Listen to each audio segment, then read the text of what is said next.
Let Kel'el cook. Let Kel'el cook. Let Kel'el cook. Let Kel'el cook. You gotta kick him on up. Gotta kick him on up. And for some reason, now maybe there's more than we know behind the scenes, although I've dug into this and I cannot find out any reason why Kel'el Ware is not playing more.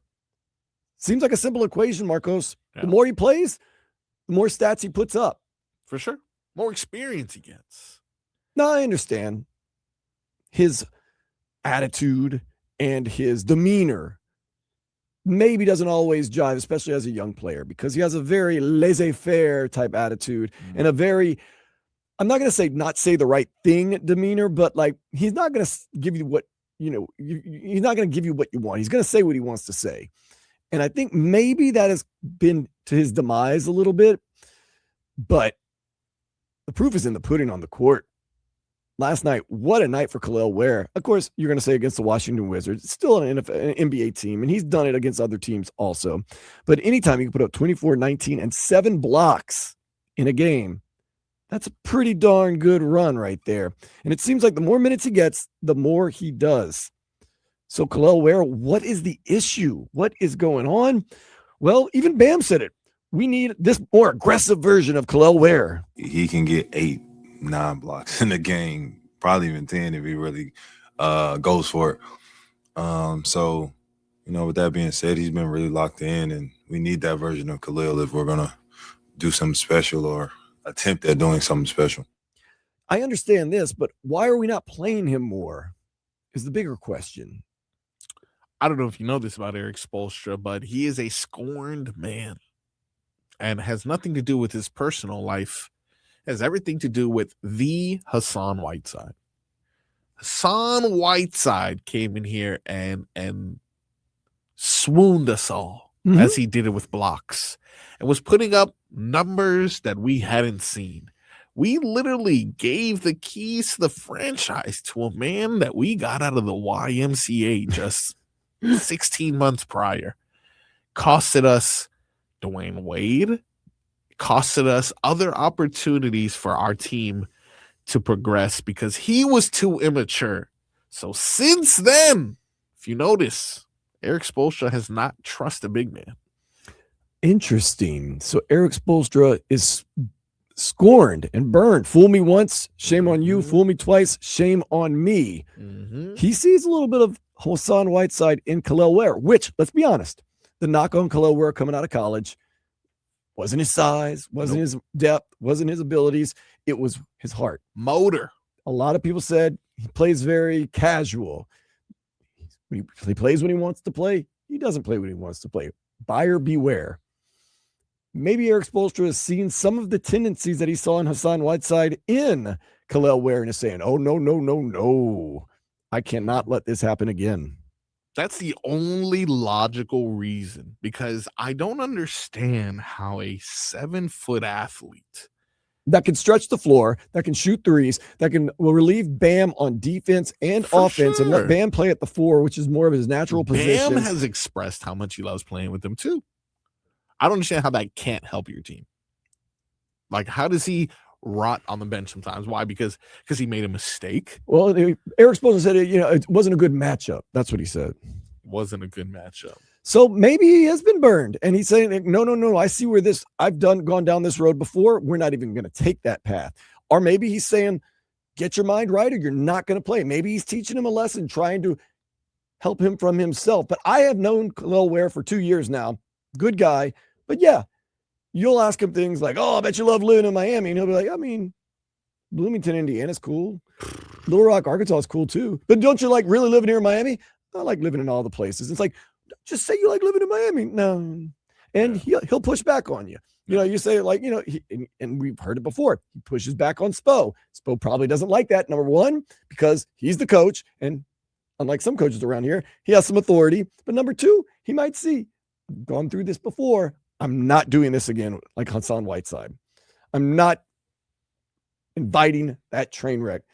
So maybe it's a little after effect of Hassan Whiteside, and maybe it's a little bit of him teaching and coaching, and maybe it's a little bit of both. But yeah. So what did Spo have to say about Hassan Whiteside? He says he's intentionally getting better. he's really been intentional of trying to get better, at some things, and his technique, getting his hands up, still needs to get better with it, but hands up, that gets him in better position to now react to blocking shots or making plays on the ball. That was very good tonight. He probably had an opportunity for sure to be able to get, 2 or 3 more, get both hands up. But he's drilling on it. He's working on it. He's watching film on it. He wants to get better at it. Could have had more. Does it sound to you like Erik Spoelstra's kind of subconsciously telling you, like, he doesn't always work that hard? Right now, he's intentionally trying to get better, whatever that means. Who's not trying to get better? But is he kind of saying, yeah, he hound dogs it sometimes, and I got to get on him about that. And when he tries hard, this is what you get from Kel'el Ware, but he doesn't always try that hard. Again, talking about this era of big men that's come after Hassan Whiteside, we can talk about Bam Adebayo, who is an amazing player, and the only thing that rivals his talent on the court is the human being he is off the court. With that being said, it even took him season after season, maybe up until like just middle of season last year when Jimmy Butler was officially no longer part of the team, for him to kind of let the handcuffs off of Bam. How often have we as a franchise said, hey, if Bam was moved to the 4, or how come Bam isn't shooting more threes, or how come he isn't, I understand you need to utilize him in all these ways, but I kind of feel like when it comes to a taller person, for some reason, Erik Spoelstra isn't as trusting or doesn't have the same skill in regards to coaching him up as he does with a Tyler Hero, who was thrown into the fire.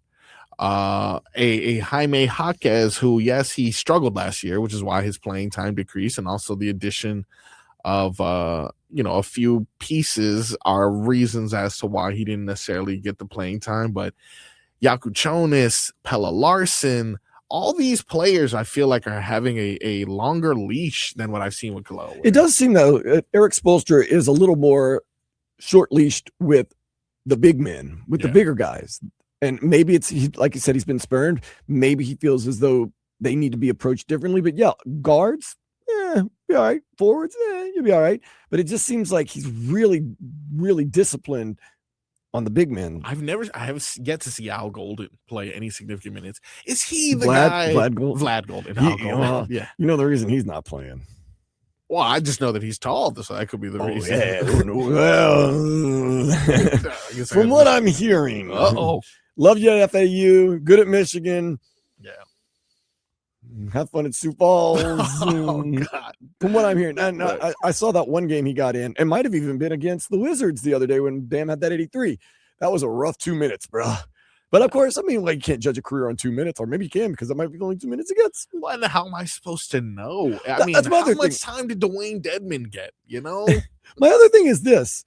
You know what entices players to work harder and play harder and practice harder? Minutes and games. I'm saying I'm tired of, since Whiteside, because of how I feel he's been hurt, I've had to deal with the Kelly Olynyk's of the world, the Myers Leonards of the world. What the hell are we doing? Let's get a dominant guy there. And finally you got one, and you're putting ankle weights on him and handcuffs on his wrists. Well, now he's being challenged. Kel'el Ware recently, after the game, talked about this upcoming road trip challenge. I definitely got rid of it. I apologize, Dan. And now I'm back. That just means he wants, more for me, better for me. And, he just wants to see me perform at a higher level. So, okay. He's been mature about it. There's other players who would have been like, you know what? Screw this guy. I'm out of here. AKA Hassan Whiteside. Hassan Whiteside, yeah. So he has actually been the bigger man in things, but it just kind of sounds like what I'm gleaning, and this could be totally false. Kel'el practices hard and plays hard when he wants to. Erik Spoelstra doesn't particularly like that because that's not part of the Heat culture. It's you always best, hardest, go 100% all the time. And he's trying to push him. And I think Erik Spoelstra has all the best of intentions trying to make him a better player and be a better player. But I think sometimes, Marcos, he's cutting his nose off to spite his face by not playing him and trying to push him when I think maybe the right direction would be give him more playing time and let's see what he can do. Because if he's going to hound dog it some days, and then we see that as a fan base, we'll go, oh, he's hound dogging it. And Erik Spoelstra will be like, that's the reason why I've had to treat him the way I treated him in the past. You know what I mean? I think especially now when you're locked into the play-in. Come on. These last couple games, let's go ahead. Let's go ahead and that's what I'm saying. Let's test the waters a little bit. It's not like you're like, a 60, 70 win team and you're like, I don't want to mess up the feng shui. I understand that. No, dude, you're a win today, lose tomorrow team, and you have been for the past 2-3 years. The only reason why we've done anything above that is because of Jimmy Butler. And if you don't want to believe that, you're in denial. I can name more moments, and this is probably being too critical. I can name more moments in which I feel Erik Spoelstra may have costed us a game with the decision than I feel he has done something to benefit us for a win. My thing is this. I understand also Jaime Jaquez Jr. coming off the bench because you need some explosiveness coming off the bench with your second team. I get that. But shouldn't you try to put your best players on the court as many minutes as you can? Are you telling me Kel'el Ware can't fit into the starting lineup when you got Simone Fontecchio as one of your starters? And I mean, I'm not knocking Pelle Larsson, but don't you think maybe you get a little more bang for your buck taking Pelle Larsson, putting him on the second squad, and putting Kel'el Ware in the first squad, letting Bam go to the 4, letting Bam not have to guard the big man, letting everybody play a little freer? Then all of a sudden, you got a lot of things going for you right there. And we talked about this. This lineup is better on paper than it is its record. Yeah. Davion Mitchell could be your point guard. Yep. Now, once again, this is everybody healthy. I understand. For sure. And it's never going to happen in any way. This team has depth, though, if you just use it correctly. Look at it right. Davion Mitchell, your point guard. Yep. Tyler Hero, your shooting guard. Yep. Andrew Wiggins, your swingman, your slasher. Yeah. Bam Adebayo at 4. Kel'el Ware at 5. Then coming off the bench, Jaime Jaquez Jr. Wow. Pelle Larsson. Okay. You also have Kasparas Jakuchunas doing some things. You know what? You haven't even mentioned Norman Powell. And I forgot Norman Powell because he hadn't played in a while. Yeah. Norman Powell should probably either be a starter or come off the bench. That's a solid lineup. Oh, look at that. If you look at the team that you just did right now, keep that same starting 5. You got Jaime Jaquez point guard backup, Pelle Larsson backup shooting guard, Norman Powell coming off the bench, which, by the way, Norman Powell had an all-star season, so it's not like we're saying Norman Powell isn't good, but just in the relation of fitting into the team. If everyone puts their egos aside, Norman Powell or Tyler Hero are interchangeable, whether or not they're just see who has that hot hand. If they both have the hot hand, play them both. Hey, play them both and take out Wiggins. How about that? Put Wiggins on the bench. And then if we come to a point in which, fine, we need to tool and find something else, we'll do that. But I just feel like I haven't had a real chance to see, whether it's because of injuries or Spo's stubbornness, I haven't had a chance to see So how about, and look, don't let me coach the team because I would do a terrible job, but how about these last 4 games? Go ahead and try out the Kel'el Ware experiment. Come on. 2 games against the Raptors, 1 against the Wizards, and 1 against the Hawks. Let's go. Let's just see what it looks like. What's the worst that can happen? You finish 10th and you play in 2 play-in games? I mean, come on. Maybe it works. What if it works? Look, Kel'el Ware has unleashed a couple times for 20-plus points, 20-plus rebounds, 7 blocks. And, it's time that we see what we have here, because if there's something that he knows that we don't, let us see it then. Now, real quick disclaimer, and I do have to say this because I do notice huge numbers, 24, 19, 7 blocks. He was only a +7. All right. If you're doing the analytics, all right, that's what Spo's going to tell you. Yeah, but is it his fault, dude? Clearly he did his job. I'm saying if you're doing and this is why I've been waiting for someone to come at me with this. Yeah. Every night that he does good and we come on and we cry and we say we want Kel'el Ware in the game more, I go look at the plus minus. Yeah. And it's not always that really good of a plus number. See, okay, but now, and then this is because this whole plus minus thing is everyone's number one argument. It's an analytic. Drew Smith, who Drew Smith probably he was a -15 last night. Yeah, you're damn right he was, because this guy constantly, and it's nothing against him personally, it's just how the Miami Heat fan puts him on this pedestal because of his plus minus. Oh, he makes all the winning plays, blah blah blah. He scores 3 points a game, dude. I understand. I don't care what his plus minus is. I can go there and not score and have a positive plus minus because I'm passing here and there, or I'm like taking a charge. I am a big analytics guy, but I'm also an eye test guy. Oh, the eye test is where it's at. I believe in both. I believe you have to combine both of them a little bit together. Yes, I am not going to say Drew Smith is the heart and soul of this team like some people say he is. He's a okay bench player. He's serviceable. He's an okay end of the bench player. He's a serviceable third string point. That's what I'm saying. He's an okay bench player at the end of the bench. Like, okay, as far as end of the bench guys go, pretty good. Cool. Pretty good. Great. Good option. But let's not go out and say that's Heat culture right there. He's no Patty Mills. He's who's this guy? Keyshawn Johnson. Yeah, well, I love Keyshawn. You love Keyshawn. But he dunks. What about the guy he plays Peyton Pritchard? Peyton Pritchard. Derek White. These players that aren't like, Jaylen Brown, Jason Tatum, but they're like, these are important players to your championship run. They are the Bruce Bowens, the Patty Mills, but it's just Drew Smith. Bruce Bowen mentioned right here today, huh? If you need to play Drew Smith big minutes to win games, that's a problem. That's a problem. It's a problem. He got some issues, but maybe we can try to figure some things out in these past 4